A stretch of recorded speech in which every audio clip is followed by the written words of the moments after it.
So I grew up in martial arts, and the whole time I was in martial arts, I was learning mental skills that I didn't even realize were sports psychology principles. They were just built into martial arts. We were visualizing our opponent. We were using breathing exercises to either pump ourselves up or calm ourselves down. We were practicing focusing on one thing and practicing focusing on various things in fighting. And when I had my own karate school for several years, I even sold lessons under the kind of the premise that I was going to teach students how to be more confident and how to have more motivation and discipline.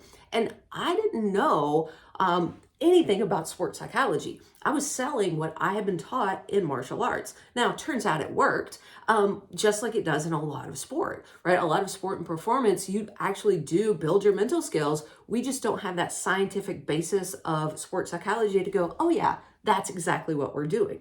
So when I got into my master's program and my PhD program, and I started actually studying sports psychology principles, I was like, wait, this is the science behind what we've been doing all these years.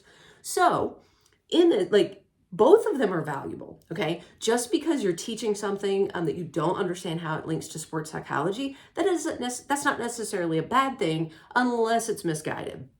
But what sports psychology does is it provides that framework so that we go, oh, I understand why this works. So back to the example of confidence. I built confidence in students. Actually, students built confidence in themselves by the framework of how we were teaching martial arts. But once I learned sports psychology and I realized what I was doing, I could be much more purposeful with how I build confidence in students because I know exactly where it comes from. Okay, so that is a primary example of the difference between mental skills and kind of doing them on our own versus mental skills with that sports psychology framework.